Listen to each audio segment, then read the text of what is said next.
Haleluya. Mula pertama saya mengucapkan salam sejahtera di dalam nama Tuhan Yesus Kristus buat semua kita yang hadir pada malam hari ini.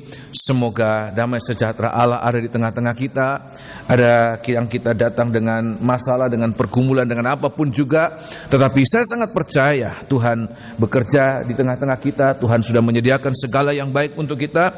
Tinggal bagaimana kita bersikap di hadapan Tuhan. Kalau kita bersikap dengan segala kerendahan hati dan segala kesungguhan, saya percaya kedatangan kita pada malam hari ini tidak sia-sia. Amin. Nah, malam hari ini kita akan memeriksa firman Tuhan. Sebagaimana kita sudah memeriksa pada hari-hari yang lalu, kita sedang berbicara tentang imam besar yang menyampaikan firman yang menyucikan segala sesuatu dalam kehidupan kita. Sampai satu saat kehidupan kita bisa ditampilkan tanpa cacat celah.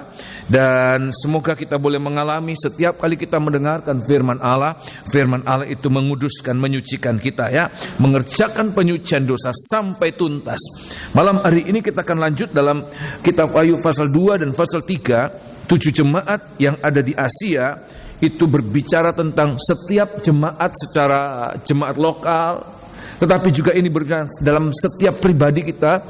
Kita ada dalam karakternya dalam 7 jemaat ini, pasti akan ada di antara 7 jemaat itu akan melambangkan, mewakili keadaan kita. Nah, dalam kitab Wahyu pasal yang kedua, kita akan melihat di dalam pasal yang kedua ini ayat yang ke-12, ini jemaat yang ketiga. Kita memeriksa satu persatu. Kita mulaikan dengan jemaat Efesus, kemudian kita lanjut dalam jemaat Smyrna. Malam hari ini kita akan lihat dalam jemaat yang ketiga, jemaat Pergamus. Jemaat Pergamus ini jemaat yang ketiga, ayat yang ke-12 sampai ayat yang ke-17. Saya menunggu semua menemukan, walaupun ayat-ayat ini bukan pertama kali kita membacanya, tetapi semoga Tuhan memberikan kita sesuatu yang baru sesuai dengan pergumulan kita pada malam hari ini dan pada hari-hari ini, ya. Kitab Wahyu pasal yang kedua, ayat yang ke-12 mulai. Dan tuliskanlah kepada malaikat jemaat di Pergamus, inilah firman Dia yang memakai pedang yang tajam dan bermata dua. Aku tahu di mana engkau diam, ya, yaitu di sana, di tempat tahta iblis. Di tempat tahta iblis, teruskan. Dan engkau berpegang kepada namaku, dan engkau tidak menyangkal imanmu kepadaku, ya, juga tidak pada zaman Antipas, saksiku, yang setia kepadaku, yang dibunuh di hadapan kamu, di mana iblis diam. Ya. Tetapi aku mempunyai beberapa keberatan terhadap engkau. Di antaramu ada beberapa orang yang menganut ajaran Bileam, yang memberi nasihat kepada Balak untuk menyesatkan orang Israel, supaya mereka makan persembahan berhala dan berbuat zina. Demikian juga ada padamu orang-orang yang berpegang kepada ajaran pengikut Nikolaus. Ya. Sebab itu bertobatlah. Jika tidak demikian, aku akan segera datang kepadamu, dan aku akan memerangi mereka dengan pedang yang di mulutku ini. Siapa bertelinga, hendaklah ia mendengarkannya apa yang dikatakan Roh kepada jemaat-jemaat. Barang siapa menang, kepadanya akan kuberikan dari mana yang tersembunyi, dan aku akan mengaruniakan kepadanya batu putih, yang di atasnya tertulis nama baru, yang tidak diketahui oleh siapapun selain oleh yang menerimanya. Terima kasih. Jadi kita lihat ini bahwa jemaat di Pergamus ini adalah jemaat yang sebenarnya jemaat yang gigih menghadapi tekanan. Sebab kalau kita lihat, walaupun tidak dituliskan secara hurufiah, mereka mengalami tekanan. Tetapi kalau kita lihat di situ, Tuhan katakan, aku tahu di mana engkau berada, di tahta iblis. Sudah tahu apa itu tahta? Tahta itu adalah suatu kedudukan buat orang-orang yang berkuasa mutlak. Presiden tidak disebutkan dia duduk di atas tahta, sebab kekuasaan presiden itu terbatas.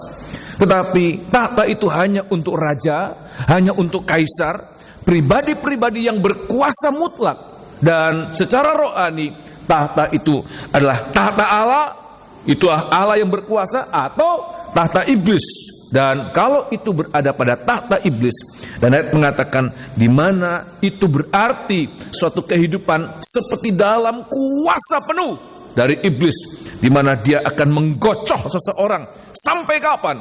Sampai orang itu kemudian mengakui bahwa iblis itu adalah rajanya. Dan perhatikan, tetapi kalau kita lihat di dalam kitab Wahyu pasal yang kedua ini, walaupun sidang jemaat di Pergamus itu mereka berada di tahta iblis, sepertinya mereka berada dalam kuasa penuh dari iblis. Tetapi kita lihat di sini, maka mereka kemudian tidak menyembah iblis. Bahkan ayat mengatakan mereka tidak menyangkal imannya kepada Yesus. Mereka berpegang kepada namanya.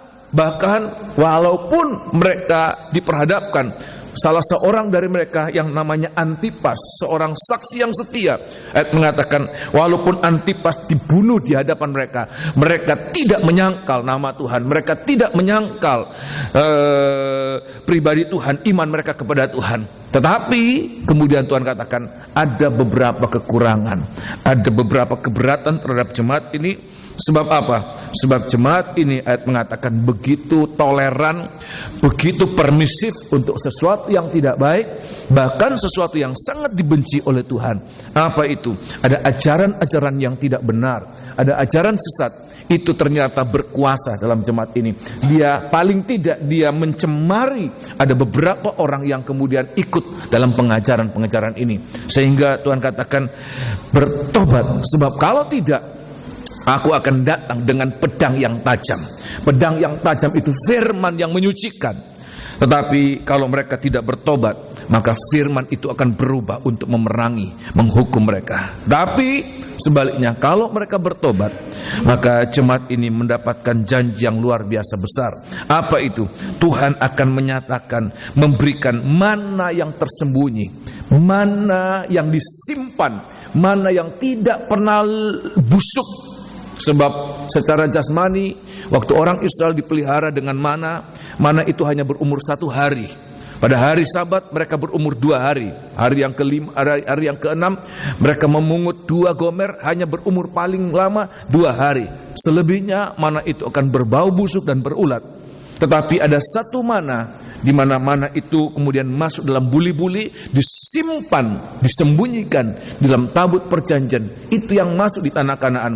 Untuk apa? Menjadi pembuktian bahwa pemeliharaan Tuhan atas bangsa Israel selama 40 tahun itu sesuatu yang sangat nyata, bukan dongeng, bukan kemudian sesuatu yang tidak nyata kebenarannya, tetapi sesuatu yang benar. Sebab kalau nanti orang Israel tanya, anak cucu mereka tanya, bagaimana engkau dipelihara, bagaimana opa, bagaimana papa dipelihara 40 tahun? Ada buktinya, mana itu tetap ada. Dan Tuhan katakan bukti pemeliharaan itu akan Tuhan berikan buat jemaat di Pergamus. Oh haleluya. Dan Tuhan akan menyatakan itu buat kita sekalian. Nah, malam hari ini saya akan memperlihatkan ada sisi positif dari jemaat ini. Dan Tuhan itu tahu, Tuhan kemudian tidak tertutup mata untuk apa-apa yang baik. Tuhan itu adil, dia mengoreksi, dia melihat apa yang baik dalam setiap jemaat, tetapi juga dia mengoreksi, dia menyucikan apa-apa yang tidak benar. Sebab memang kita belum sempurna. Kita tidak semuanya baik, ada sisi baik dalam kehidupan kita, tetapi ada sisi yang tidak baik. Dan untuk itu Tuhan ingin mengoreksi kita. Dan kalau kita menyediakan diri untuk dikoreksi, maka tanpa kita sadari, hari demi hari kita nanti pasti akan menjadi sama seperti dia di dalam kesempurnaan dan kemuliaannya. Seperti demikian, amin. Tapi sebaliknya, kalau kita tidak mau dikoreksi, tetapi kita kemudian menolak koreksi Tuhan, maka kita tidak pernah akan menjadi sempurna seperti dia.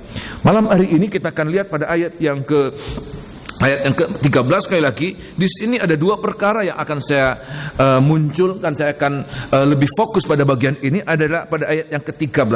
Perkara-perkara yang baik yang ada pada jemaat di Pergamus, dan semoga inilah yang harus kita perhatikan, kita pegang, kita pertahankan di hari-hari ini.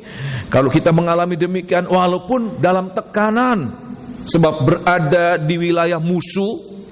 Kalau seorang prajurit kemudian dia berada di wilayah musuh, apalagi dia sampai ketangkap sebagai tawanan, sudah bisa bayangkan penyiksaan yang akan dia alami. Sudah bisa membayangkan ini seorang prajurit kalau kemudian berada di wilayah musuh dan dia ditangkap sebagai tawanan, dia akan mengalami tekanan yang berat, penyiksaan habis-habisan. Sampai kapan? Sampai dia buka mulut. Kalau dia sudah buka mulut, keluarkan informasi, dia kemudian tidak ada gunanya lagi, dimatikan saja. Perhatikan, itulah mungkin keadaan kita seperti tertawan di wilayah musuh, ya, berada di tahta iblis, ada di tahta setan. Dan Tuhan katakan, tetapi jemaat ini dalam tekanan, mereka teguh di dalam Tuhan. Ayat yang ke-13 perhatikan. Aku tahu di mana engkau diam, yaitu di sana, di tempat tahta iblis. Ya. Dan engkau berpegang kepada namaku. Dan engkau berpegang pada namaku. Dan engkau tidak menyangkal imanmu kepadaku. Ya. Juga tidak pada zaman Antipas. Bahkan sampai pada zaman Antipas, saksiku yang setia kepadaku. Ya. Yang dibunuh di hadapan kamu. Ya. Di mana iblis diam. Terima kasih. Biasanya salah satu senjata untuk membuka informasi dari tawanan adalah membunuh temannya, membunuh kerabatnya. Seorang ayah kalau anaknya dibunuh, apa enggak kemudian buka suara? Seorang istri kalau suaminya dibunuh di hadapan matanya, apa enggak buka suara? Apa enggak kemudian berubah sikap? Tetapi ayat mengatakan sidang jemaat di Pergamus tidak berubah. Walaupun Antipas ini, saya tidak tahu Antipas ini kedudukannya sebagai apa? Apa sebagai penatua, apa sebagai gembala, atau sebagai apa? Yang pasti disebutkan namanya itu berarti dia seseorang yang terpandang. Tetapi perhatikan, jemaat ini tetap teguh bersama dengan Tuhan. Nah, kita lihat ada dua perkara yang disebutkan di sini, yaitu yang pertama, berpegang. Jemaat ini berpegang kepada nama Tuhan. Dalam bahasa Indonesia tidak terlalu jelas, tetapi dalam bahasa lain lebih jelas lagi, bukannya sekedar berpegang, tetapi berpegang teguh. Berpegang teguh. Sudah lihat di sini, kalau berpegang teguh seperti seseorang yang tidak mau dilepaskan. Begitu teguh dia memegang sesuatu. Dan itu berarti apa? Kalau seseorang berpegang teguh, nomor satu, berpegang teguh itu berarti dia menghargai apa yang dia pegang.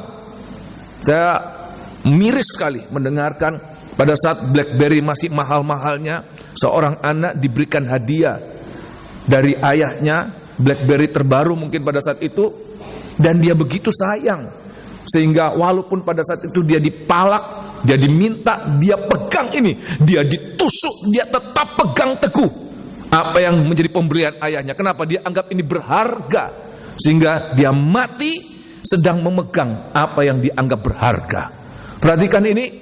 Dan seringkali Tuhan berikan kita perkara-perkara yang berharga, tetapi begitu mudah lepas. Kenapa? Pegangan kita tidak berpegang teguh.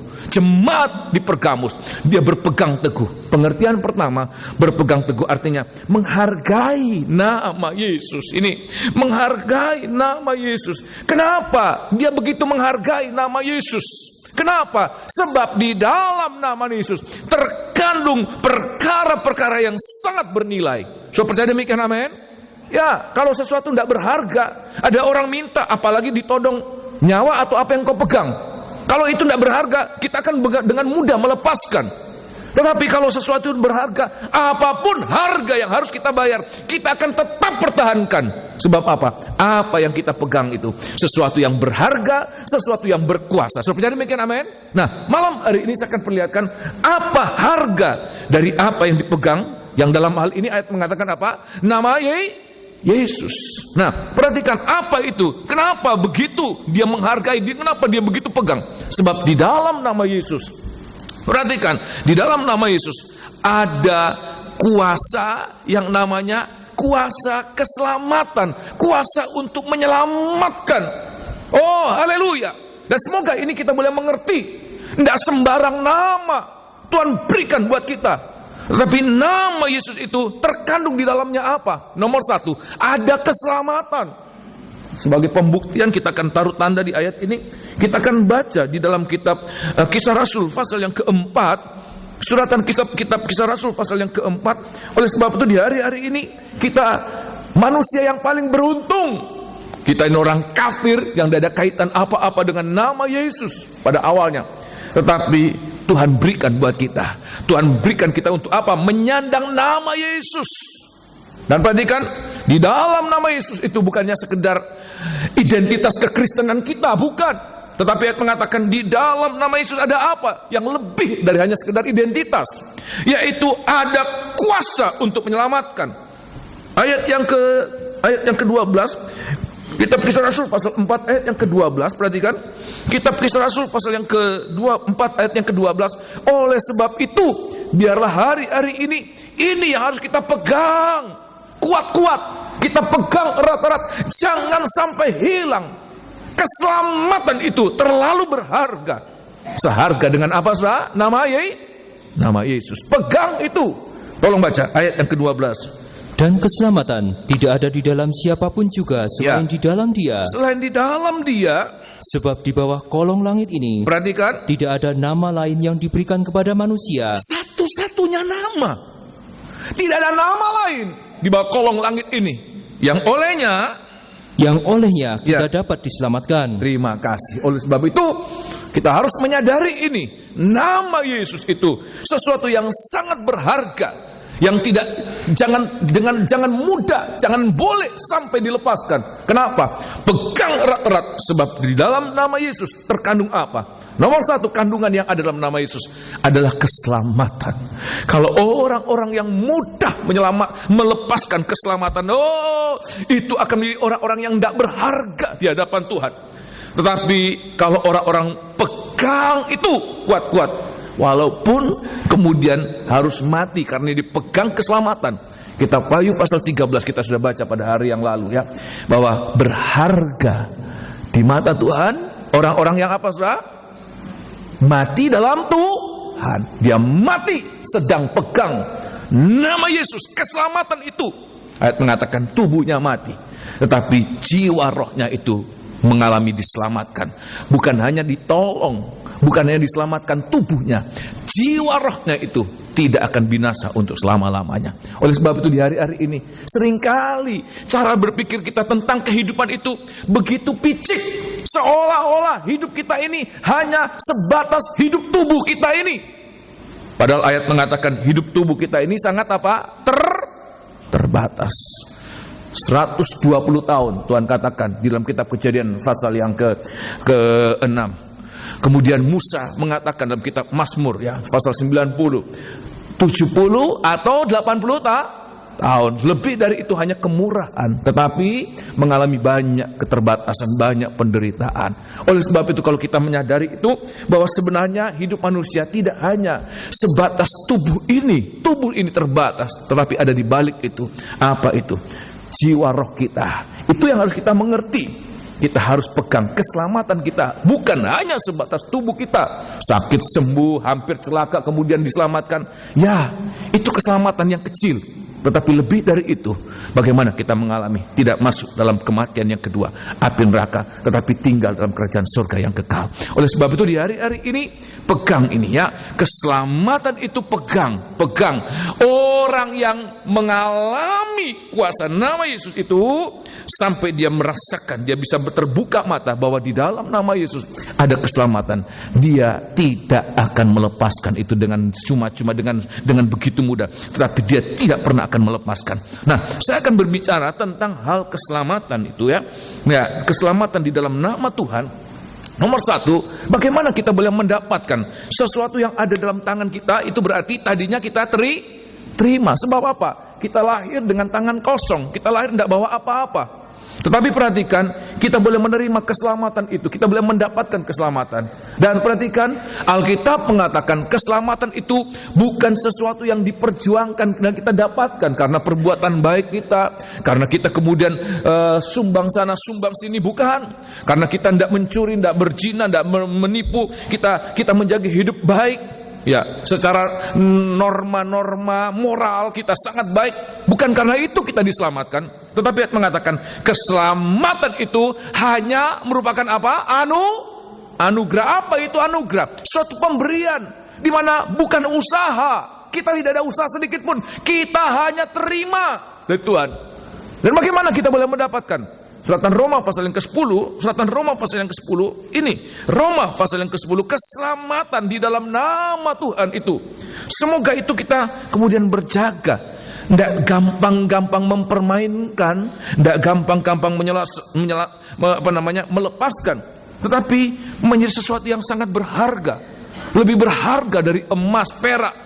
Sebab apa ayat mengatakan, sebab dia seharga darah Yesus itu, keselamatan itu begitu berharga, begitu mahal. Kitab Roma pasal yang ke-10, suratan Roma pasal yang ke-10, ayat yang ke-13, perhatikan. Sebab barang Atau ayat yang ke-12 dan 13 lebih dahulu. Sebab tidak ada perbedaan antara orang Yahudi dan orang Yunani. Ya. Karena Allah yang satu itu Perhatikan. adalah Tuhan dari semua orang. Ya. Kaya bagi semua orang yang berseru kepadanya. Sebab barang siapa yang berseru kepada nama Tuhan Barang siapa berseru kepada nama Tuhan akan diselamatkan. Ayat yang ke-9, perhatikan. Ayat yang ke-9. Ya. Sebab jika kamu mengaku dengan mulutmu Ya. bahwa Yesus adalah Tuhan, Perhatikan. dan percaya dalam hatimu Ya. bahwa Allah telah membangkitkan Dia dari antara orang mati, Ya. maka kamu akan diselamatkan. Jadi kita lihat di sini, berseru dengan percaya, dengan yakin, maka itu sudah merupakan suatu keselamatan. Walaupun kita masih di dunia ini. Itu yang mungkin untuk sebagian orang, mereka mengatakan, oh orang Kristen itu sombong, masih tinggal di bumi ini, belum mati aja, belum tahu masuk neraka atau surga, kok sudah yakin bahwa masuk surga? Sebab ayat mengatakan ini bukan perkataan manusia.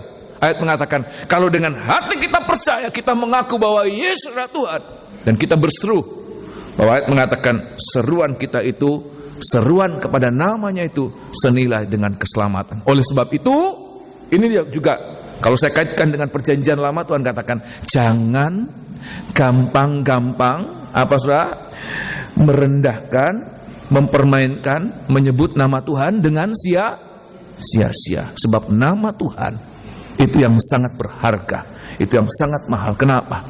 Apa kandungan yang sangat mahal itu? Yaitu kandungan pertama, seharga dengan keselamatan. Kalau kita berseru dalam nama Tuhan, ayat mengatakan, kita Filipi pasal 2 ayat yang ke-11, semua lidah mengaku bahwa Yesus adalah Tuhan, maka setiap seruan, setiap pengakuan itu akan menjadi senilai dengan keselamatan. Dalam kesaksian tadi, ya tidak usah nunggu lama, saudara. Dalam pesawat, nanti di mana, bisa saja mungkin seseorang hampir mati. Oleh sebab itu di Jemaat Kemelaten, saya katakan kepada mereka yang punya keluarga, famili yang mungkin selama hidupnya memang bukan anak Tuhan, tetapi pada akhir-akhir hidupnya, kalau ada kesempatan, kita bisa Injil, kita bisa sampai dia kemudian mengaku, dia bisa yakin dan berseru dalam nama Yesus, ya dia bisa mengalami keselamatan yang Tuhan berikan juga buat kita. Sampai demikian, amin. Ya, selama masih dalam tubuh dan dia bisa berseru, maka harga itu adalah keselamatan. Keselamatan apa? Yang kita terima sebagai anugerah. Nah, perhatikan ini. Keselamatan itu dalam nama Tuhan sebagai anugerah, hanya berseru. Saya mau tanya, kira-kira kalau kita berseru, apa sukar, apa mudah? Sukar atau mudah? Sebenarnya mudah, ya. Perhatikan, oleh sebab itu disebutkan sebagai anugerah. Sepertinya seruan itu sepertinya tanpa usaha. Cuma berseru bisa selamat, sudah. Sepertinya tanpa usaha memang. Di mana ada suatu jaminan keselamatan dengan menyerukan nama seseorang? Di mana ada jaminan keselamatan? Tidak ada. Tapi ayat mengatakan jaminan keselamatan itu saat kita berseru nama Yesus dengan sungguh-sungguh. Oleh sebab itu, sidang jemaat yang dikasihi Tuhan, dalam segala keadaan, kalau kita merasakan sampai tidak berdaya, jangan serukan nama yang lain. Paling gampang kita serukan siapa, saudara? Mama, ya. Sebab kita memang terpengaruh dari kecil lebih dekat dengan mama, ya. Walaupun mama itu lebih lemah dari papa, kira-kira demikian, ya. Tetapi seolah-olah wanita yang terkuat yang kita miliki, ya, mampu menolong kita, mampu menyelesaikan segala masalah kita, semuanya. Tapi kalau kita kemudian merenungkan bahwa sebenarnya tidak sedemikian perkasanya, tetapi nama Yesus itu. Oleh sebab itu, dalam semua keadaan, dalam apapun juga, jangan lupa serukan nama Yesus. Terus terang, banyak hal yang membuat kita panik. Kemarin saya juga pagi-pagi dibuat panik, ya, dengan keadaan kami dalam keluarga. Anak saya tiba-tiba mengalami sesuatu yang membuat saya juga ketar-ketir, saudara. Nama Yesus itu yang harus diserukan. Kita juga semua mengalami hal-hal demikian. Serukan nama Yesus. Kita tidak tahu, ya bangun tidur kita tidak tahu, tengah malam kita tidak tahu, ya dalam mobil kita tidak tahu apa. Jangan lupa serukan nama Yesus. Sebab ayat mengatakan nama Yesus itu mengandung kuasa untuk menyelamatkan. Sebagai apa, saudara? Nomor satu, anugerah. Tetapi perhatikan, kalau kemudian kita sudah mengalami bahwa keselamatan dalam nama Yesus itu satu anugerah, dan kita sudah menerima ada dalam kehidupan kita, Tuhan katakan pegang itu. itu jangan sampai hilang. Pegang itu ya, perhatikan, pegang itu jangan sampai hilang. Nah, kemudian yang kedua, kalau kita sudah menerima itu ya, yang kedua ayat Filipi pasal yang kedua ayat yang ke-12 ya. Pegang sungguh-sungguh, jangan sampai hilang. Pegang itu ya. Ayat yang ke-12 Filipi pasal yang kedua ayat 12. Kalau kita tidak menghargai, dikasih barang sebentar saja hilang, dikasih barang hilang, itu tidak menghargai, sebab dianggapnya murah walaupun mahal ya. Jengkel tidak, saudara? Kita memberikan barang mahal kepada seseorang, dikasih, sebentar lagi hilang, sebentar lagi habis, sebentar lagi tidak tahu di mana. Tetapi kalau kita menghargai, ya, ayat mengatakan, maka kita akan menyenangkan orang yang memberikan itu. Keselamatan itu datang dari Tuhan. Seandainya manusia mampu menyelamatkan dirinya, Tuhan Yesus tidak harus jadi manusia untuk mati di atas kayu salib. Kita dengan kebaikan kita bisa selamat, tapi terbukti kita tidak mungkin selamat.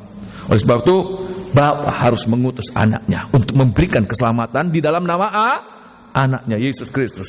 Ayat yang ke-12 Filipi pasal yang kedua ayat yang ke-12, tadi kita sudah baca, saya sudah sampaikan ayat yang ke-11, atau kita baca lebih baik ya, di dalam nama kita mengaku Yesus adalah Tuhan, itu kita menerima keselamatan di dalam nama itu. Ayat yang ke-11, dan segala lidah mengaku Yesus Kristus adalah Tuhan ya, bagi kemuliaan Allah Bapa. Selamat ya. Kalau kita mengaku Yesus adalah Tuhan dengan percaya, hati yang sungguh-sungguh, bukan hanya sekedar mengaku biasa, tapi dengan hati yang bersungguh-sungguh, percaya, yakin, aku selamat. Jangan ragu, saudara. Sekian lama kita kemudian mengikuti Tuhan, tetapi dalam hal keselamatan kita ragu.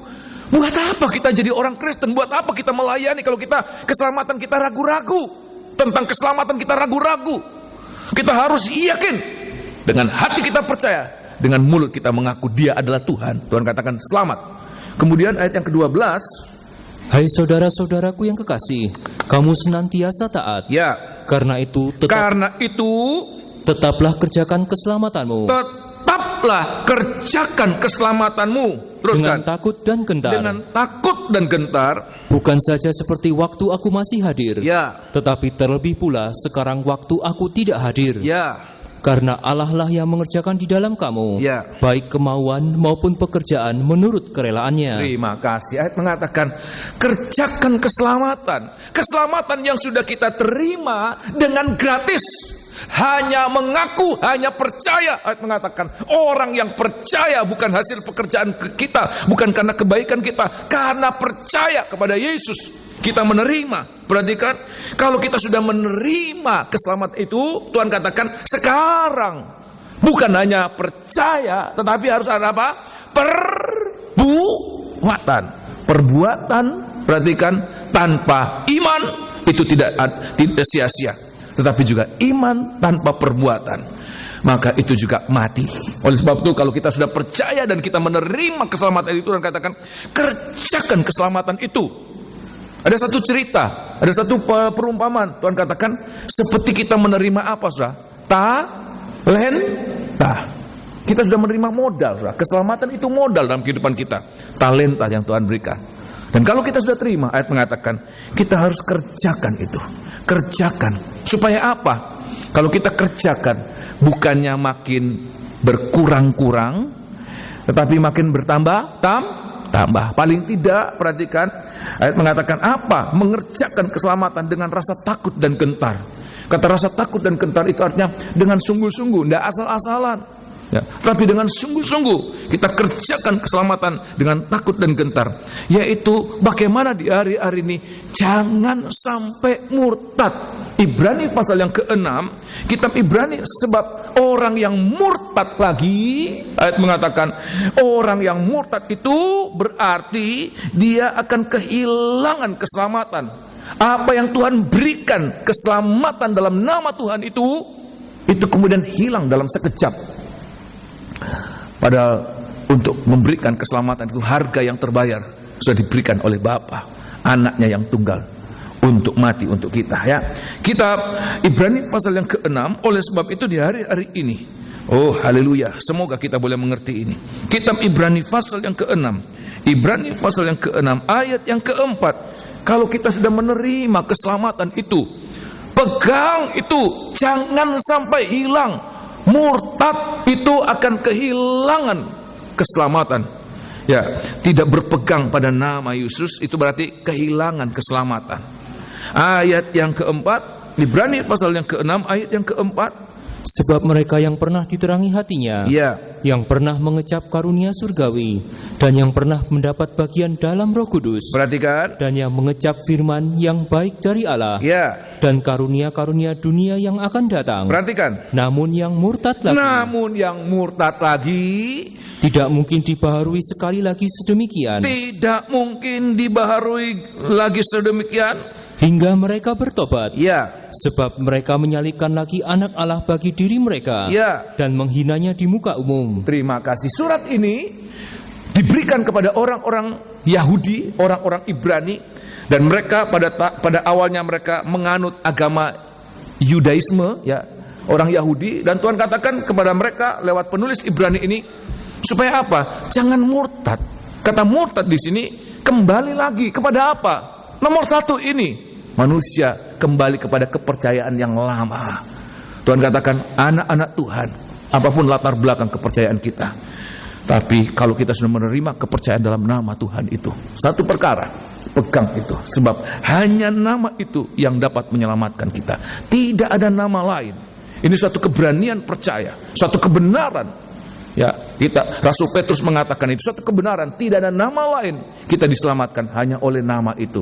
Oleh sebab itu kalau kita sudah mengaku kita menerima nama itu, pegang erat-erat. Orang-orang di Pergamus dia pegang nama Tuhan. Kenapa? Sebab nama Tuhan itu senilai dengan keselamatan. Walaupun mereka dalam tekanan, suatu penguasa yang begitu kuat yang namanya setan, iblis itu seperti bertahta di antara mereka. Tapi ayat mengatakan Pergamus tidak melepaskan keselamatan dalam nama Tuhan. Tidak kembali pada kepercayaan yang lama. Saya percaya orang-orang Pergamus ini orang-orang kafir juga. Mereka menyembah berhala. Ya, menyembah yang lain selain Tuhan Yesus, selain Allah. Oleh sebab itu di hari-hari ini tetap jangan ragu, jangan bimbang. Tetapi ada dua juga, ya, ada kembali lagi ke tempat yang lain, yaitu dalam kitab 2 Petrus pasal yang kedua, yaitu kembali pada dosa-dosa yang lama, ya. Kembali, ini juga murtad. Kalau orang murtad itu berarti kehilangan keselamatan. Dia tidak pegang apa yang Tuhan berikan. Nama Yesus itu. Seandainya presiden kita memberikan namanya kepada seseorang, kira-kira ada yang mau enggak, saudara? Banyak yang mau, saudara. Banyak yang mau, walaupun sebentar lagi dia lengser, ya. Banyak yang mau, saudara. Apalagi Allah memberikan namanya buat kita. Bukan main-main, saudara. Bukan gagah-gagahan. Taruhannya keselamatan Tuhan berikan buat kita. Oh, luar biasa, ya. Nah, dalam kitab 2 Petrus pasal yang kedua ayat yang ke-20, 2 Petrus pasal yang kedua ayat yang ke-20. Nah, Tuhan katakan apa? Perhatikan, jangan kembali. Murtad dalam hal ini adalah kembali kepada dosa yang lama, kehidupan yang lama. Tuhan sudah menyelamatkan. Tuhan sudah ampuni. Keselamatan dalam hal ini bagi kita orang berdosa itu apa? Seharga dengan pengampunan. Dan setiap kali Tuhan mengatakan pengampunan, pulang bahwa dosamu diampuni, selalu Tuhan katakan apa? Jangan apa? Berbuat dosa lagi. Sehingga perhatikan, kita pegang nama Yesus itu, kita pegang keselamatan itu, artinya apa? Kita tidak mau mengulangi dosa yang lama itu. Tidak mau lagi melakukan apa-apa yang Tuhan sudah ampuni. Sebab kalau kita melakukan lagi apa yang sudah Tuhan ampuni, itu seperti kita mementahkan, kita membatalkan pengampunan Tuhan itu. Oleh sebab itu di hari-hari ini Tuhan katakan jangan lepaskan. Jangan anggap Tuhan kan maha murah. Setiap kali kita minta ampun, ya Tuhan ampuni. Memang, tetapi kalau kemudian dalam hati kita sudah meringankan kuasa pengampunan Tuhan itu, maka Tuhan katakan apa? Tidak ada pengampunan. Bukan Tuhan tidak berkuasa mengampuni, Tuhan berkuasa mengampuni apapun dosa kita. Tetapi kalau kita tidak menghargai, seperti pengampunan itu murah, kita lepaskan begitu saja, sehingga kita tidak pegang kuat-kuat. Pegang kuat-kuat. Orang yang berdosa itu, kebaktian yang lalu, ya beberapa kebaktian lalu, seperti orang yang berhutang. Surat pengampunan itu jangan sampai hilang, saudara. Apa bukti engkau sudah diampuni? Ada surat pengampunan, surat pembebasan hutang. Pegang itu. Oh, haleluya. Ayat yang ke-20. Sebab jika mereka oleh pengenalan mereka akan Tuhan dan Juru Selamat kita, Yesus Kristus, Ya. telah melepaskan diri dari kecemaran-kecemaran dunia. Nah, ada kecemaran-kecemaran dunia. Ada noda-noda dosa yang jahat, yang najis, yang apapun juga. Mungkin kita sendiri jijik mengingat kembali itu. Tuhan katakan, kalau kita sudah mengalami dilepaskan dari kecemaran-kecemaran itu, perhatikan, Tetapi terlibat lagi di dalamnya. tapi kemudian kembali lagi. Ya, Maka akhirnya keadaan mereka lebih buruk daripada yang semula. ya, Karena itu bagi mereka adalah lebih baik perhatikan. jika mereka tidak pernah mengenal jalan kebenaran Nah, daripada mengenalnya, perhatikan. tetapi kemudian berbalik dari perintah kudus yang Ya. disampaikan kepada mereka. Ya, Bagi mereka, Ya. cocok apa yang dikatakan peribahasa yang benar ini. ya, Anjing kembali lagi ke muntahnya, Ya. dan babi yang mandi kembali lagi ke kubangannya. maafkan, perkataan ini perkataan yang kasar, tetapi Alkitab sudah mengatakan dua binatang ini, babi dan anjing, adalah gambaran tentang pribadi-pribadi yang tidak menghargai sesuatu yang berharga. Kita kasih mutiara, kita kasih batu permata, kita kasih emas kepada babi, nggak ada harganya buat dia. Maafkan, saya tidak ingin berbicara kotor di mimbar. Bagi babi, dia tidak butuh mutiara, dia tidak butuh batu permata. Dia menganggap lebih berharga kotoran manusia daripada batu permata itu. Sedemikian bagi babi. Oleh sebab itu di hari-hari ini Tuhan katakan, semoga kita pegang keselamatan itu. Kembali itu seperti kita melepaskan, kita murtad sehingga hilang keselamatan. Apa yang Tuhan sudah berikan buat kita, itu sebenarnya seperti kita tidak jaga kepercayaan Tuhan, kita biarkan hilang saja. Oleh sebab itu di hari-hari ini, jaga, kerjakan keselamatan dengan takut dan gentar. Bagaimana? Nomor satu, pertahankan keselamatan yang Tuhan berikan buat kita. Pertahankan mati-matian. Jangan hinakan, jangan ringankan. Gampang kok minta ampun lagi. Kan sudah gampang diampuni, nanti lakukan lagi, minta ampun lagi.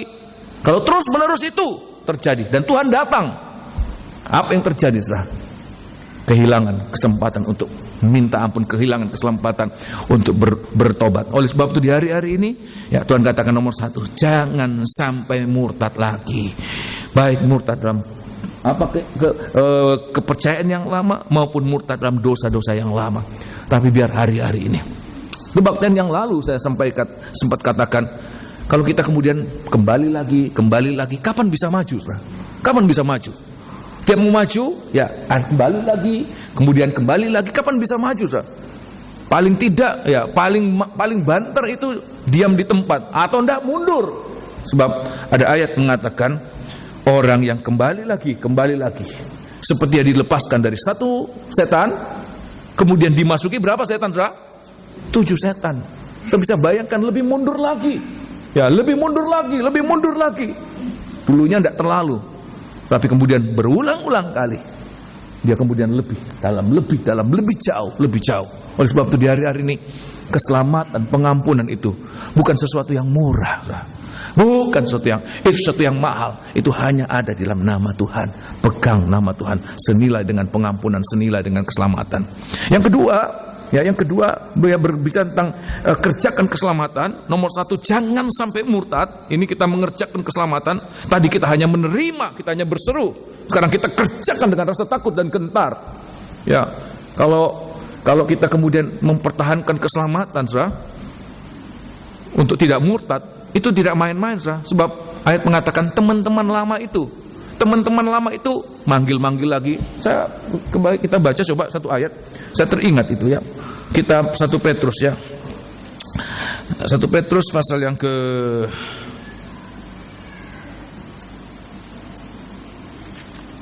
sebentar ya. Ada yang ingat? sebentar. Waktu yang sisa. Sudah ingat ya kata kuncinya. Supaya waktu yang sisa. Ya, 1 Petrus pasal 4. 1 Petrus pasal 4. Ayat yang sebab untuk tidak murtad itu bukan sesuatu yang mudah, Saudara. Ya, teman-teman lama, komunitas lama itu seperti memanggil-manggil. Abraham itu untuk kembali itu terlalu banyak kemungkinan, kesempatan, tetapi ayat mengatakan ada yang melambai-lambai, tetapi dia pandangannya maju, tidak kembali lagi. Kalau kembali tidak maju-maju. Orang-orang lama, ayo lagi. Tolong baca ya. Ayat yang kedua, langsung saja. Ayat yang kedua, kalau kita sudah berhenti berbuat dosa, sudah mengalami pengampunan, sudah mengalami keselamatan, ayat mengatakan, jangan kembali lagi, walaupun ada kesempatan untuk itu. Ayat yang kedua, perhatikan. Supaya waktu yang sisa, ya, jangan kamu pergunakan menurut keinginan manusia, perhatikan, tetapi menurut kehendak Allah. Sebab telah cukup banyak waktu kamu pergunakan untuk melakukan kehendak orang-orang yang tidak mengenal Allah. Kamu telah hidup dalam rupa-rupa hawa nafsu, keinginan, kemabukan, pesta pora, perjamuan minum, dan penyembahan berhala yang terlarang. Ayat yang keempat, perhatikan. Sebab itu mereka heran bahwa kamu tidak turut mencemplungkan diri bersama-sama mereka. Mereka heran dan mereka panggil-panggil. Mereka kalau tidak mempan, mereka fitnah, sok suci, sok bertobat, dan lain sebagainya. Teruskan. Di dalam kubangan ketidaksenonohan yang sama, dan mereka memfitnah kamu. Nah, ayat mengatakan itu teman-teman yang lama. Terima kasih, itu selalu memanggil-manggil. Oleh sebab itu Tuhan katakan untuk bisa mempertahankan, jangan sampai murtad, jangan sampai hilang. Itu tidak main-main. Kita menghadapi banyak gangguan, banyak godaan, banyak cobaan. Tapi ayat mengatakan, kalau kita menganggap bahwa pengampunan itu sesuatu yang sangat berharga, yang mahal, walaupun ada teman-teman memanggil, walaupun ada kesempatan, walaupun ada fitnaan, walaupun apa, selalu kita mengatakan, keselamatanku lebih penting dari segala-galanya. Oh, haleluya. Bahkan lebih penting dari pertemanan, lebih penting dari apapun juga. Sebab keselamatanku hanya merupakan anugerah yang sekarang sedang aku kerjakan dengan rasa takut dan gentar. Yang kedua, cara kita mengerjakan, praktik kita mengerjakan keselamatan dengan rasa takut dan gentar, yaitu bagaimana kita meningkatkan, kita bertambah-tambah di dalam keselamatan itu. Mulai di dalam ibadah, ya. Orang yang sudah selamat biasanya kebaktian-kebaktian kampanye penginjilan, kampanye kesembuhan, percaya, ya. Banyak orang percaya.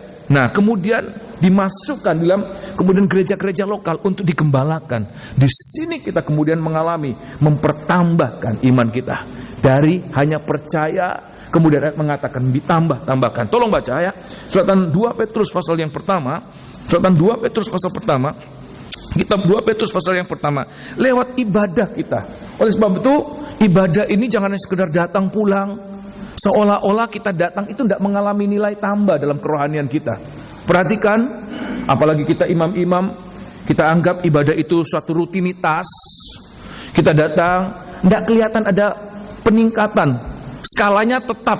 Atau sebab kita rasa tidak ngefek kok, datang ya begitu, pulang ya tidak begitu ya. Itu kita tidak bertambah-tambah, sudah perhatikan. Lama-lama kalau tidak bertambah-tambah, jangan heran timbul kejenuhan, jangan heran timbul kebosanan, jangan heran sampai satu saat muak. Kemudian apa, ternyata saya tertipu, ibadah-ibadah apa hasilnya? Kenapa?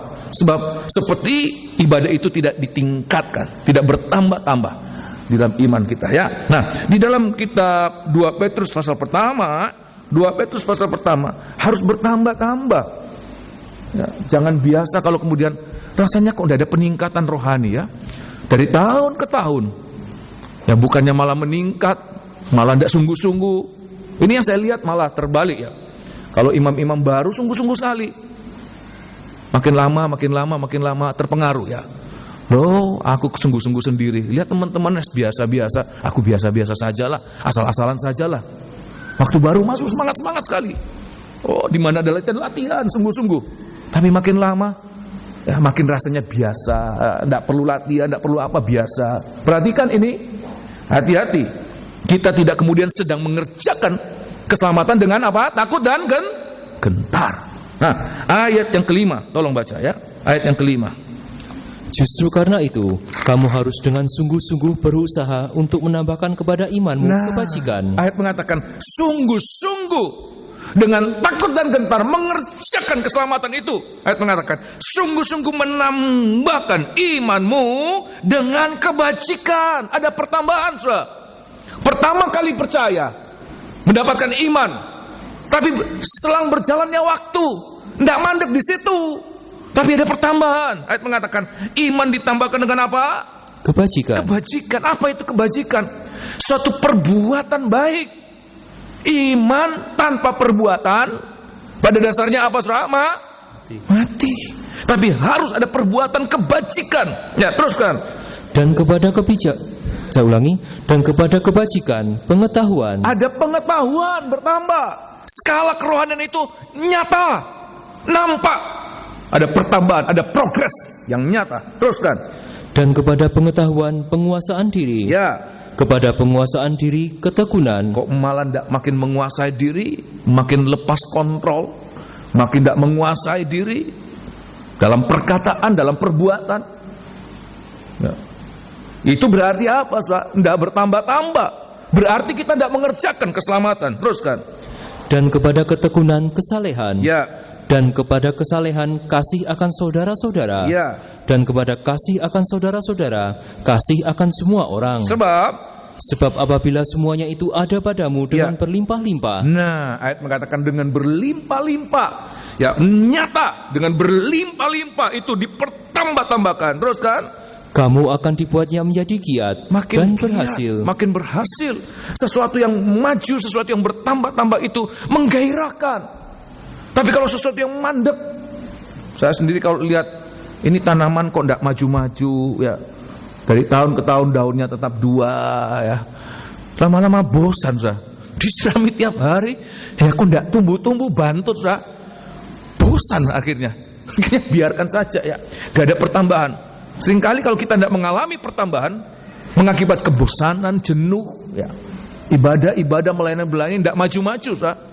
Oleh sebab itu di hari-hari harus bertambah-tambah. Supaya apa? Giat. Ya, saya melihat kalau ada tumbuh satu daun saja senang, sudah. Tumbuh satu daun senang, ya. Tambah lagi. Makin giat, makin perhatikan. Teruskan. Kamu akan dibuatnya menjadi giat dan berhasil. Terus. Dalam pengenalanmu akan Yesus Kristus Tuhan kita. Terus. Tetapi barang siapa tidak memiliki semuanya itu, ia menjadi buta dan picik. Ya. Karena ia lupa. Perhatikan. Bahwa dosa-dosanya yang dahulu telah dihapuskan. Lupa bahwa sudah diampuni sehingga jatuh lagi. Tetapi sebaliknya, ayat yang ke-10, perhatikan.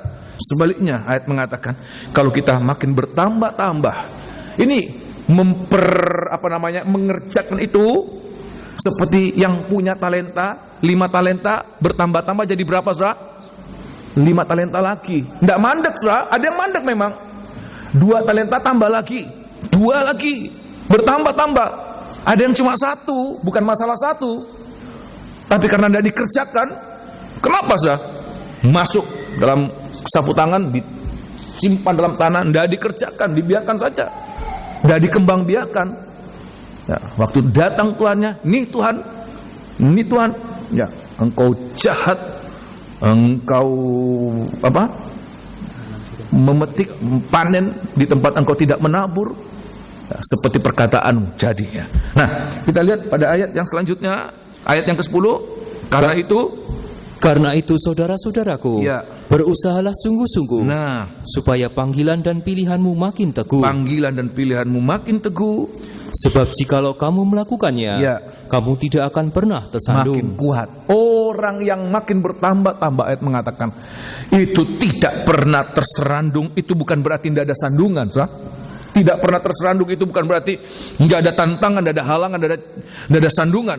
Sandungan itu ada. Tetapi orang yang tidak pernah terserandung, tidak mau memberi diri tersandung, dia selalu ada kekuatan. Sebab apa? Dia makin teguh, dia makin mengerjakan. Sandungan itu ada, tetapi dia tidak pernah menjadi penyandung buat orang-orang yang makin bertambah-tambah. Sebaliknya pada ayat yang ke-11, karena dia tidak pernah terserandung, tidak memberi dirinya untuk disandung dan tidak mau menjadi sandungan. Ayat yang ke-11, Dengan demikian, Ya. kepada kamu akan dikaruniakan hak penuh Nah, untuk memasuki kerajaan kekal, ya. yaitu kerajaan Tuhan dan Juru Selamat kita, Yesus Kristus. Haleluya. Ayat mengatakan orang ini ada hak penuh.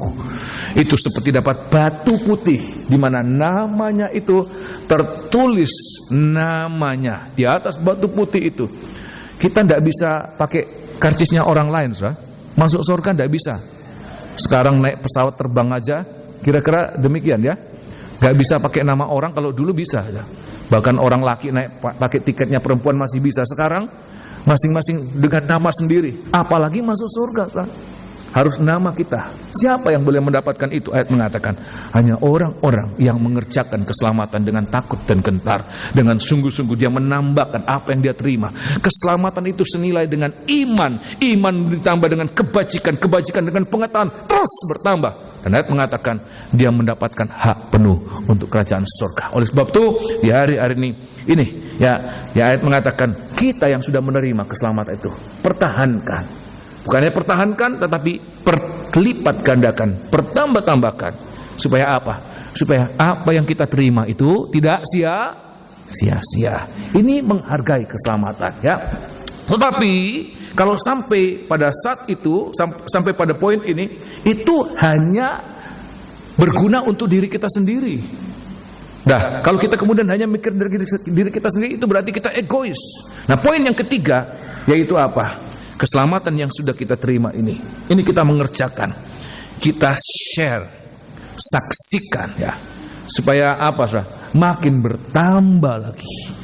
Ya, itu yang Tuhan katakan, itu menjadi melipat gandakan ucapan syukur. Melipat gandakan ucapan syukur. Kalau hanya untuk diri kita sudah selamat. Ya. Jangan diri kita sendiri, keselamatan kita masih ragu-ragu, saudara. Selamat enggak? Bahaya, saudara. Kalau untuk diri kita sendiri kita masih enggak yakin selamat, itu sesuatu yang bahaya, saudara. Tetapi lebih dahulu diri kita sendiri kita harus yakin sampai selamat. Sampai tidak ada keraguan sedikit pun. Tapi kalau kita sudah selamat, perhatikan, jangan hanya untuk diri kita sendiri, tetapi kita harus juga apa, saudara? Bersaksi. Kita juga harus bersaksi. Kitab Kisah Rasul pasal 16 ya. Kitab Kisah Rasul pasal yang ke-16 ya.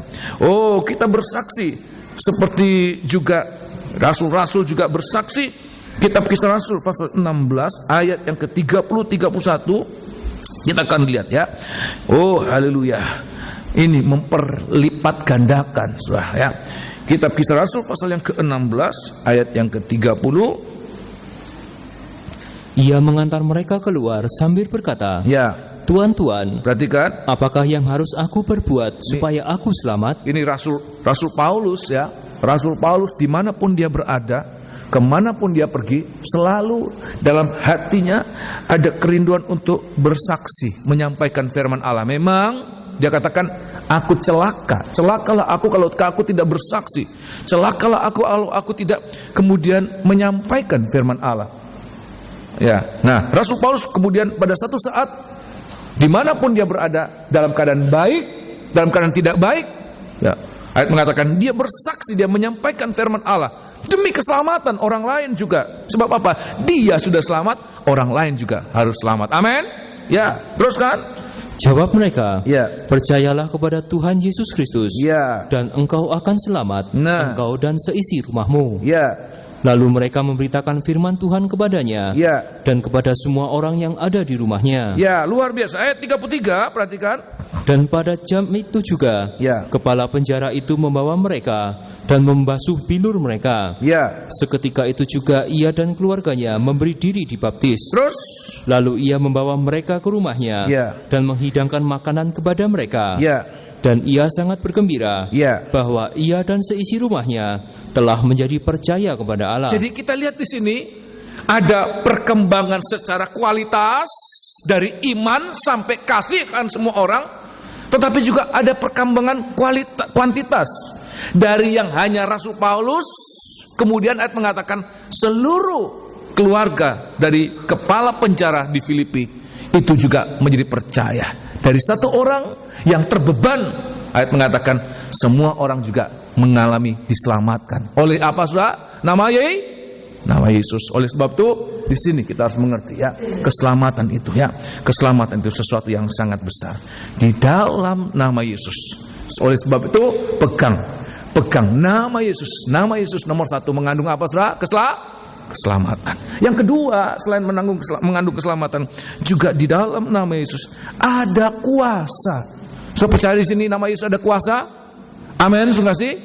Ya, tolong baca Markus pasal yang ke-16, Injil Markus 16. Kitab Injil Markus. Oleh sebab itu, kalau ada kuasa, ya ada kuasa.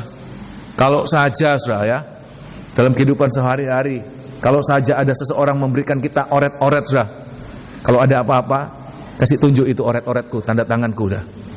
Itu walaupun cuma oret-oret di kertas biasa, dipegang. Sebab apa? Punya kuasa, credibility ya. Ada apa-apa tinggal tunjuk. Ini. Padahal cuma kertas biasa yang ada tanda tangan seseorang, saudara. Ada kuasa, saudara. Apalagi nama Yesus punya kuasa. So percaya demikian, amin? Ya, tolong. Injil Markus 16. Kitab Injil Markus pasal 16 ayat yang ke-17. Markus 16 ayat yang ke-17. Tuhan katakan demikian. Waktu dia akan naik ke surga. Perhatikan, waktu dia akan naik ke surga, dia memberikan namanya kepada murid-murid. Dan ayat ini mengatakan di dalam nama itu ada kuasa. Oh, haleluya. Di dalam nama itu ada kuasa. Nama itu senilai dengan keselamatan. Nama itu senilai dengan kuasa. Oh, luar biasa. Ayat yang ke-17. Tanda-tanda ini akan menyertai orang-orang yang percaya. Perhatikan. Mereka akan mengusir setan-setan demi namaku. Mereka akan berbicara dalam bahasa-bahasa yang baru bagi mereka. Terus mereka akan memegang ular. Dan sekalipun mereka minum racun maut, mereka tidak akan mendapat celaka. Sebab mereka akan meletakkan tangannya atas orang sakit, dan orang itu akan sembuh. Terima kasih. Kuasa di dalam nama apa, saudara, itu semua? Dalam nama apa, saudara?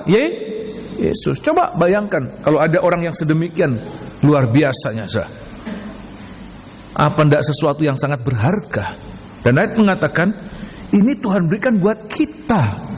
Asal apa? Asal kita pegang nama itu sungguh-sungguh. Kita pegang nama itu sungguh-sungguh. Yaitu apa? Kita pegang sungguh-sungguh dalam pengertian kalau kita pegang nama itu berarti juga hidup kita ini harus sesuai dengan nama yang kita pegang itu. Ini praktek kita pegang nama itu. Kita pegang nama yang menyelamatkan, tapi cara hidup kita tidak menyelamatkan. Tidak selamat seperti orang yang tidak selamat. Kita pegang nama yang berkuasa, tapi hidup kita seperti, maaf kata, orang yang tidak berkuasa. Tetapi sebaliknya, kalau kita pegang nama Tuhan itu erat-erat, dalam nama itu mengandung kuasa, maka hidup kita juga harus hidup sesuai dengan nama itu, dalam kuasa. Nah, kalau kita lihat di sini, ayat mengatakan nama itu untuk mengusir apa, saudara? Setan-setan, demon-demon, ya, setan-setan. Inilah yang menyebabkan semua persoalan, saudara. Persoalan-persoalan yang kita alami dalam sepanjang hidup kita ini. Kenapa terjadi persoalan? Seperti ada sesuatu yang menyebabkan. Seringkali kita ini seperti ibu rumah tangga biasa, ya. Kalau sakit panas, anak panas, ya tinggal diberi tempra, ya. Obat panas saja, gejalanya, saudara.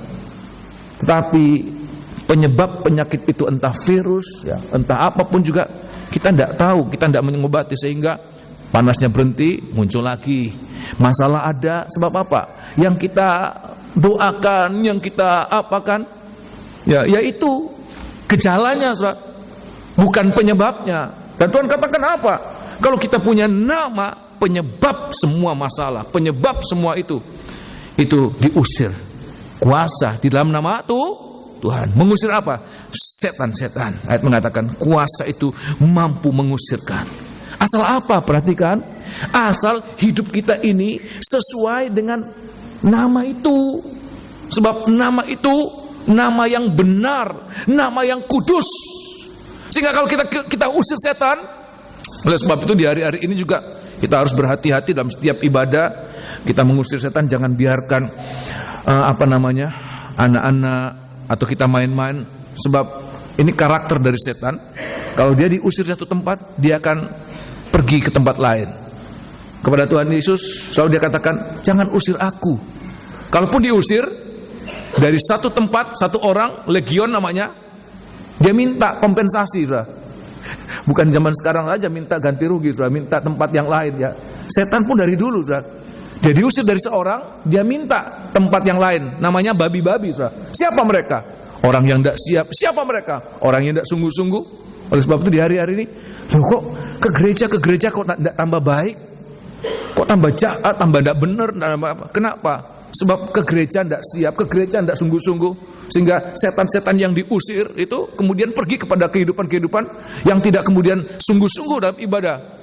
Datang gereja bukan tambah baik, tapi tambah jahat. Kenapa? Seperti masuk. Nah, oleh sebab itu di hari-hari ini kita harus sungguh-sungguh, kita harus sepadan dengan nama itu. Ada satu cerita di dalam kitab Kisah Rasul, pasal yang ke-19 ya. Kitab Kisah Rasul pasal 19, orang yang tidak layak menggunakan kuasa dalam nama Tuhan itu, sebenarnya layak tidak layak itu bukan karena dia lama jadi orang Kristen, karena lama orang Kristen jadi dia layak, karena dia sekolah Alkitab, karena dia sekolah teologi dia layak, karena dia pendeta dia layak. Bukan masalah itu.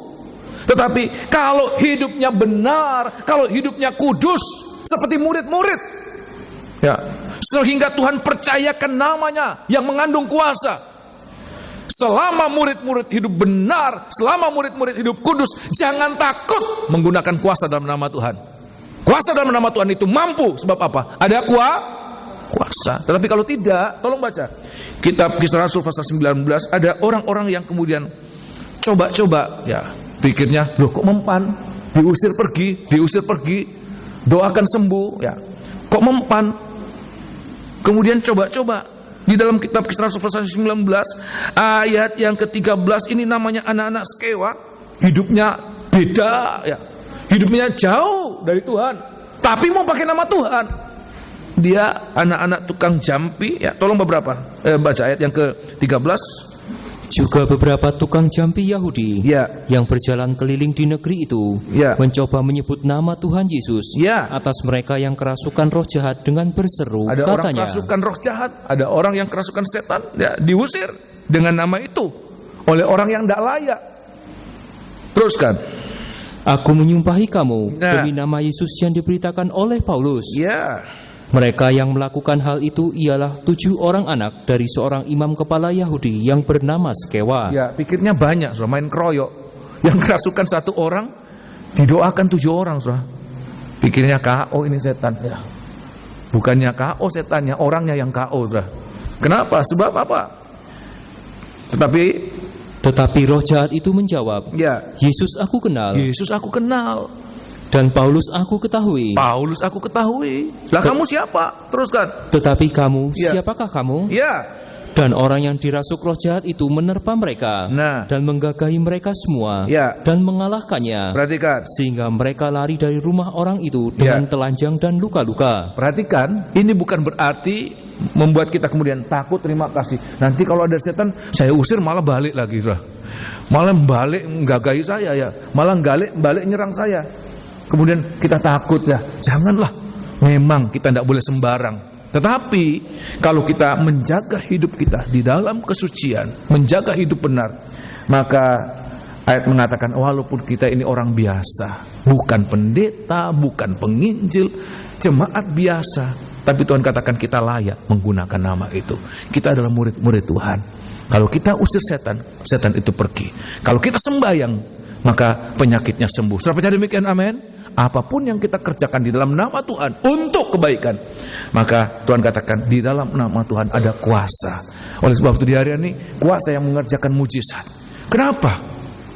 Sebab kita layak untuk menggunakan kuasa itu. Oleh sebab itu di hari-hari ini, kenapa kita kemudian bertahan? Lebih baik tidak layak lah. Kenapa? Kalau Tuhan mau melayakkan kita, kenapa kita kemudian bertahan? Tuhan, lebih baik saya tidak layak daripada saya harus sungguh-sungguh ibadah. Tapi biar hari-hari ini kita harus kemudian merasakan, Tuhan, saya mau menggunakan nama Tuhan itu. Sebab saya sudah menerima nama Tuhan itu. Dan nama Tuhan itu untuk menolong. Ada banyak orang-orang Ya, sebab murid-murid itu dia mengusir setan bukan untuk dirinya sendiri terutama. Ada banyak orang-orang yang membutuhkan. Waktu dulu ayat mengatakan bahkan mereka jalan itu ya. Mereka jalan, bayangan mereka itu kesentuh dengan orang sakit, orang sakitnya sembuh. Sapu tangan yang mereka pakai, sapu tangan itu kemudian didoakan, itu sembuh. Saya teringat kesaksian Opa Totes ya. Waktu dia masih remaja, sakit tipes panas. Sapu tangan didoakan oleh yang nanti kemudian jadi mertuanya Opa Vanessa, didoakan, kemudian pergi ke mana, Ngawi atau Blitar, kasih ke sini doakan, sembuh lah. Luar biasa. Sebab apa? Layak menerima itu. Dalam nama Tuhan ada kuasa. So percaya demikian, amin. Sebab itu di hari-hari ini pegang nama Tuhan. Nama Tuhan ada kuasa ya. Yang kedua, selain nama Tuhan ada kuasa, ini ya yang dipegang oleh jemaat di Pergamus, mereka berpegang teguh pada nama Yesus. Sebab di dalam nama Yesus itu senilai dengan keselamatan. Apapun yang ditawarkan, mereka tidak mau tukar keselamatan dengan kekayaan, tidak mau tukar keselamatan dengan jodoh, keselamatan dengan kesempatan naik pangkat. Kalau seseorang kemudian begitu mudah menukarkan keselamatan dengan itu, berarti seolah-olah keselamatan itu sesuatu yang murah, bisa tergantikan. Saya mau mengatakan, keselamatan tidak tergantikan dengan apapun juga.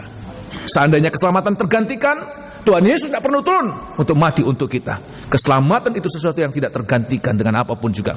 Oleh sebab itu jangan tukar keselamatan dengan apapun juga. Keselamatan dalam nama Tuhan Yesus itu sesuatu yang sangat mahal.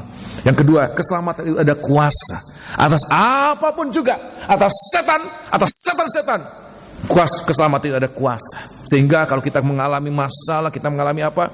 Perhatikan, kalau kita layak, gunakan itu.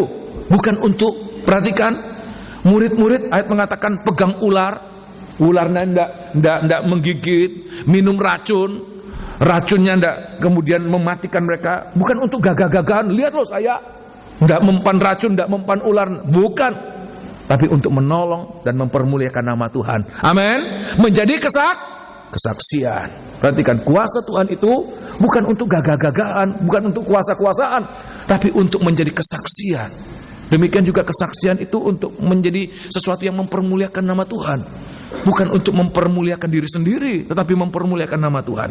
Yang kedua, ayat mengatakan jemaat di Pergamus itu juga tidak menyangkal nama Tuhan. Ya, tidak menyangkal nama Tuhan. Nomor satu, dia tidak kemudian dia berpegang teguh pada nama Yesus. Tapi yang kedua, dia tidak menyangkal dia tidak menyangkal iman kepada Tuhan. Ya, nah dalam hal ini perhatikan kata tidak menyangkal itu berarti nomor satu, dia mempercayakan diri kepada pribadi Tuhan. Saya ulangi sekali lagi, dia tidak menyangkal nama Tuhan, itu berarti dia mempercayakan diri kepada Tuhan. Ya, apapun yang sedang dia alami, dia tidak menyangkal. Walaupun sedang dalam tekanan yang berat. Yang tekan dia bukan siapa-siapa, saudara. Iblis langsung menekan dia. Iblis pribadi yang menekan dia. Tapi ayat mengatakan dia tidak menyangkal pribadi Tuhan. Imannya kepada pribadi itu Tuhan. Sandarannya kepada Tuhan. Dia mempercayakan diri sepenuh kepada Tuhan. Dan perhatikan, kalau kita mempercayakan diri kepada Tuhan, Tuhan tidak akan mempermalukan kita. Tuhan tidak akan mengecewakan kita. 1 Petrus pasal yang kedua, Suratan 1 Petrus pasal yang kedua ayat yang ke-6. 1 Petrus pasal yang kedua ayat yang ke-6. Oleh sebab itu di hari-hari ini seharusnya kita melatih diri hari-hari ini. Kalau kita melihat segala sesuatu seolah-olah labil, segala sesuatu seolah-olah goyah, tidak bisa kemudian kita percayai. Seharusnya itu adalah kesempatan buat kita melatih diri untuk mempercayakan diri kepada Tuhan. Tolong baca ya, 1 Petrus bukan hanya sekedar percaya, saudara. Coba lihat di sini, saudara. Coba lihat di sini. Kalau saya percaya, saya ini menggelantung, saya pegang kepada seseorang. Saya hampir jatuh, saya pegang kepada seseorang. Ini saya percaya. Masih ada usaha dari diri saya untuk pegang. Masih ada kemampuan dari diri saya untuk pegang. Itu percaya. Tapi kalau saya mempercayakan diri, saya merebahkan diri. Saya tidak menahan, tapi saya merebahkan diri. Apapun dengan bobot saya, dengan persoalan saya, apapun dengan saya, mau mati, mau hidup, seolah-olah nasib saya ini, masa depanku, masa kiniku, ku percayakan di tempat saya meletakkan di, itu yang namanya mempercayakan diri. Ya. Nah, di dalam kitab 1 Petrus pasal yang kedua, ayat yang ke-6, Tuhan katakan demikian. 1 Petrus pasal yang kedua, seperti demikian orang yang mempercayakan diri itu, sedemikian Tuhan katakan. Sebab ada tertulis dalam kitab suci, Ya. sesungguhnya Ya. aku meletakkan di Sion sebuah batu yang terpilih, Ya. sebuah batu penjuru yang mahal. Sebuah batu penjuru yang mahal. Itu menunjukkan kepada pribadi. Tadi dia berpegang pada nama Yesus. Sekarang dia percaya, mempercayakan diri. Dia beriman kepada pribadinya Yesus. Ya, ayat mengatakan ada satu batu penjuru, batu yang mahal, batu yang kuat, batu yang kokoh. Ya, terus kan? Dan siapa yang percaya kepadanya, Ya. tidak akan dipermalukan. So, percaya demikian, amin. Kalau kita beriman kepada Tuhan, ya, kita beriman kepada harta kita akan kecewa. Kita beriman kepada seseorang, kita percaya kepada seseorang, kita bisa dikecewakan. Ya, kita percaya, ya ternyata tidak bisa dipercayai. Tapi ayat mengatakan, kalau kita mempercayakan diri kepada dia batu karang yang kuat, dia batu penjuru yang mahal, maka orang yang mempercayakan dirinya kepada dia tidak dikecewakannya, tidak dipermalukannya. Seperti, perhatikan ini, seperti kita ini meletakkan diri di atas batu karang yang kuat. Saya akan perlihatkan seteguh apa kepercayaan kita, seteguh apa nasib kita kalau kita mempercayakan diri kepada Tuhan. Tolong baca ya, di dalam kitab Injil Matius pasal yang ke-16 ya. Kitab Injil Matius pasal 16, waktu Rasul Petrus mengatakan, engkaulah Mesias, anak Allah yang hidup. Itu menunjukkan pada identitas pribadi Tuhan Yesus. Pada saat banyak orang-orang kemudian salah mengenal Yesus, ada yang menganggap Yesaya, ada yang menganggap Elia, ada yang menganggap Yohanes Pembaptis. Tetapi perhatikan, Petrus mewakili murid-muridnya, dia mengatakan, engkaulah Mesias, anak Allah yang hidup. Dan Tuhan katakan apa? Ayat yang ke-17, Injil Matius pasal 16 ayat yang ke-17. Oh, haleluya. Kata Yesus kepadanya, berbahagialah engkau Simon bin Yunus, sebab bukan manusia yang menyatakan itu kepadamu. Sebab bukan manusia yang menyatakan itu kepadamu, melainkan Bapa-Ku yang di surga. melainkan Bapa-Ku di surga. Perhatikan. Dan aku pun berkata kepadamu, Perhatikan. engkau adalah Petrus. Engkau adalah Petros dalam bahasa aslinya. Engkau adalah Petros. Terus kan? Dan di atas batu karang ini, Tetapi di atas Petra ini, itulah Yesus. Petrus itu Petros, batu karang. Tetapi di atas Petra yang lebih besar, lebih kuat lagi, lebih gagah lagi, lebih bahkan tidak mungkin tergoyahkan. Dan di atas Petra ini, aku akan mendirikan jemaatku, ya, dan alam maut tidak akan menguasainya. terima kasih. Siapa jemaat itu? Setiap orang yang mempercayakan diri. Soal lihat di sini saya gambarkan. Seandainya ini Petra, saudara, ini Tuhan Yesus. Dia batu karang yang kuat. Dia Petra. Dia batu penjuru yang mahal. Semua orang yang mempercayakan dirinya kepada Petra itu, ayat mengatakan, sedemikian kuatnya, ayat mengatakan, bahkan alam maut pun tidak akan menguasai dia. Maut tidak akan menggoncangkan dia. Maut tidak akan menguasai dia. Sehingga jemaat di Pergamus ini, kalau benar-benar mereka mempercayakan, walaupun mereka hidup di tengah-tengah yang namanya tahta iblis, mereka tidak akan goyah, mereka tidak akan binasa, mereka tidak akan dipermalukan. Tuhan akan membela mereka. Jangankan hanya persoalan, jangankan hanya kekurangan, jangankan hanya masalah, jangankan hanya sakit penyakit. Orang yang mempercayakan diri kepada Tuhan, apa istilahnya? Percaya bongkoan atau apa itu? Pasrah bongkoan ya. Seperti demikian kira-kira ya. Ini mempercayakan diri sepenuh kepada Tuhan. Tuhan katakan tidak akan dipermalukan. Oh, haleluya. Mungkin orang katakan kamu bodoh ya. Lebih baik saya bodoh tapi selamat daripada pintar tapi binasa. Sebab Tuhan katakan, aku bersyukur kepadamu Bapa. Sebab rahasia ini diungkapkan buat orang-orang kecil. Dianggap bodoh, tapi engkau sembunyikan buat orang-orang bijak. Sebab mereka lebih percaya kepada logika mereka, lebih percaya kepada pengalaman mereka, daripada kepada batu karang yang teguh itu, yang tidak tergoncangkan oleh maut sekalipun. Oleh sebab itu di hari-hari ini, semoga kita boleh mengerti ini. Amin. Nah, kemudian kalau kita sudah melihat di sini, dari dua perkara ini, saya mau cepat saja, dari dua perkara yang saya sudah sampaikan, jemaat ini sudah berpegang teguh pada nama Yesus dan beriman kepada Yesus, ya. Mereka tidak menyangkal imannya kepada Yesus. Mereka tidak menyangkal, tetapi mereka mempertahankan walaupun taruhannya mereka harus menghadap maut sekalipun.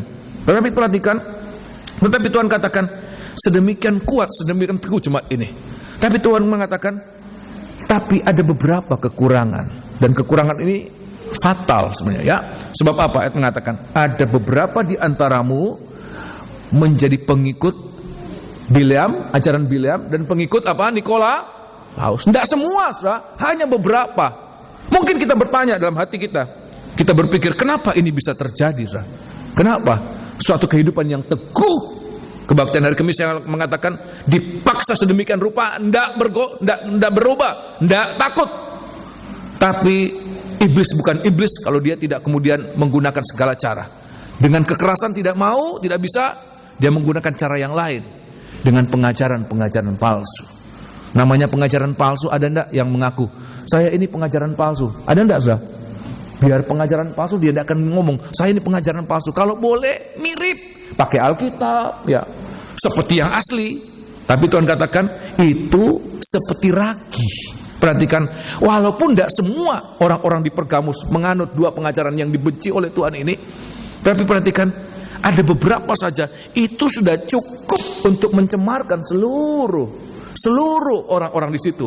Oleh sebab itu, bagi kita di hari ini jawaban kenapa jemaat di Pergamus kemudian bisa kemasukan dua perkara ini yang tidak dikehendaki oleh Tuhan.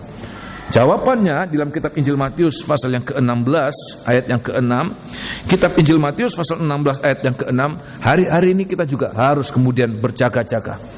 Sebab iblis bukan iblis kalau dia tidak menggunakan 1001 macam cara untuk menggagalkan, untuk mengalahkan gereja Tuhan. Oleh sebab itu kita juga harus berhati-hati. Kalau dengan percobaan kita tidak mempan, dengan ditakut-takuti ancaman tidak mempan untuk mengalahkan kita, iblis menggunakan cara yang lain, cara halus. Nah, oleh sebab itu kita harus kemudian mengikuti apa yang menjadi nasihat Tuhan. Injil Matius pasal 16 ayat yang ke-6. Injil Matius pasal 16 ayat yang ke-6, Tuhan katakan ini, ayat yang ke-6, ya, perhatikan.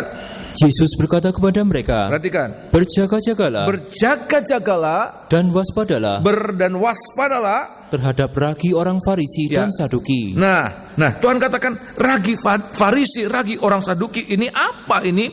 Melompat kita baca pada ayat yang ke-12, perhatikan. Ketika itu, atau ayat yang ke-11 dan 12. Bagaimana mungkin kamu tidak mengerti bahwa bukan roti yang kumaksudkan? Ya. Aku berkata kepadamu, ya, waspadalah terhadap ragi orang Farisi dan, ya, Saduki. Nah, itu yang ada juga di jemaat di Pergamus. Ragi apa, saudara? Bileam, ragi apa? Nikolaus. Ya. Terus Tuhan katakan apa? Ketika itu barulah mereka mengerti, ya, bahwa bukan maksudnya supaya mereka waspada terhadap ragi roti, tetapi melainkan terhadap ajaran orang Farisi dan Saduki. Ya, Tuhan katakan buat setiap kita, perhatikan apa? Untuk berjaga-jaga, untuk waspada. Berjaga-jaga untuk waspada. Kenapa? Sebab pengajaran-pengajaran yang tidak benar ini, perhatikan ini, pengajaran-pengajaran yang tidak benar, pengajaran-pengajaran yang sesat, itu seperti ragi. Saya mengatakan, ragi itu apa? Sesuatu yang kecil, sesuatu yang sedikit, tapi cukup untuk merusak sesuatu yang banyak.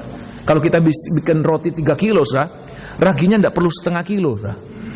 Beberapa tetes ragi aja, beberapa butir ragi itu sudah cukup untuk roti yang banyak itu.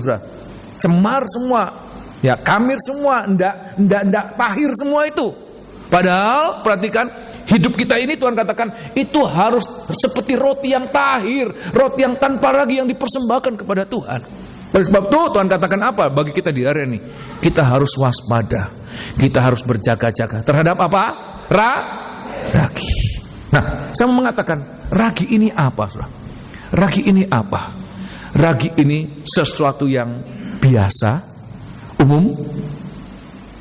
Ragi bukan racun, toh, saudara. Kalau saya katakan waspada terhadap racun, saudara mungkin melek. Oh, hati-hati ini. Ada sianida yang sekarang disebarkan di gula pasir. Saudara akan sangat hati-hati, saudara. Sianida, saudara. Ya, makan langsung blek, saudara. Ya, ada sesuatu, hati-hati kalau beli gula pasir, ada tepung, hati-hati. Misalnya. Tapi kalau saya katakan ragi, hati-hati ragi. Ragi aja kok. Toh tidak mati. Kira-kira demikian. Sesuatu yang dianggap biasa, sesuatu yang dianggap seperti sesuatu yang biasa ada di sekitar kita. Perhatikan, tetapi ini penting. Tetapi kalau itu bertentangan dengan kebenaran dan kesucian firman Allah, perhatikan, Tuhan katakan sesuatu yang biasa, sepertinya tidak membahayakan, tidak apa-apa kok, cuma gitu aja kok, seperti lebay aja kok, kamu kok terlalu khawatir, ya, tidak apa-apa, ragi sedikit-sedikit tidak apa-apa. Kenapa? Seolah-olah ragi itu sesuatu yang biasa, sesuatu yang tidak membahayakan, tetapi juga berada di sekitar kita. Tapi Tuhan katakan justru itu yang sangat berbahaya. Ya, tanpa disadari, kemudian tidak berlayak di hadapan Tuhan. Oleh sebab itu di hari-hari ini kita harus hati-hati hari-hari ini. Pengajaran-pengajaran sesat, perhatikan, tidak jauh dari kita. Saya mau mengatakan tidak jauh, terlalu dekat dengan kehidupan sehari-hari kita. Ada di dapur, ada di rumah. Oleh sebab itu orang Israel, Tuhan katakan pada saat mereka akan menghadapi hari Paskah, hari raya roti tidak beragi, mereka harus buang ini dari rumah, dari daerah, buang jauh-jauh. Sebab apa? Sebab kalau mereka tidak berjaga, ragi itu nanti akan mencemari hidup mereka. Ya, hari-hari ini perhatikan pengajaran-pengajaran yang tidak benar. Dia tidak akan pakai label aku pengajaran sesat. Tidak. Saudara akan mendapatkan pengajaran sesat memakai label saya ini pengajaran sesat. Orang Kristen tidak mau, apalagi disebutkan pengajaran setan, gereja setan. Tidak ada orang Kristen mau ke sana, saudara. Tetapi dia akan tampak seperti biasa, normal, dan berada di sekitar kita. Tapi kalau kita kemudian perhatikan sungguh-sungguh, ternyata itu mengandung konten sesuatu yang tidak kudus, sesuatu yang tidak benar. Hati-hati. Jemaat di Pergamus, dia tidak berjaga-jaga, dia tidak berhati-hati, sehingga kebobolan dalam banyak cara. Tayangan-tayangan televisi, bacaan-bacaan, internet, semua ada di sekitar kita. Perhatikan, seperti ragi itu ada di sekitar kita. Tapi kalau kita tidak hati-hati, jangan sampai kebobolan. Orang yang kebobolan kenapa? Sebab dia tidak hati-hati, tidak berjaga-jaga. Oleh sebab itu di hari-hari ini, zamannya sekarang, kita sudah berada pada langkah-langkah terakhir. Jangan sampai hidup kita, nikah kita, rumah tangga kita, kita lihat rumah tangganya bagus, rukun, tahu-tahu biar. Anak-anaknya baik, nurut, tahu-tahu berontak. Kenapa? Sebab kita lengah. Ada di sekitar kita ini, seperti ragi yang ada di sekitar kita. Di dapur begitu dekat dengan kita, dan kita tidak berjaga-jaga. Malam hari ini kita berseru, Tuhan tolong. Kesalahan dari jemaat di Pergamus yang sebenarnya saya katakan bagus, mereka luar biasa. Kita belum seperti jemaat di Pergamus, tapi mereka bisa kebobolan. Siapa kita ini kalau kita tidak berjaga-jaga dan berhati-hati? Saya bisa mendengar demikian, amin. Malam hari ini semoga ini firman Allah menjadi berkat buat kita sekalian, ya. Kita akan bangkit berdiri, kita akan menyanyikan satu lagu.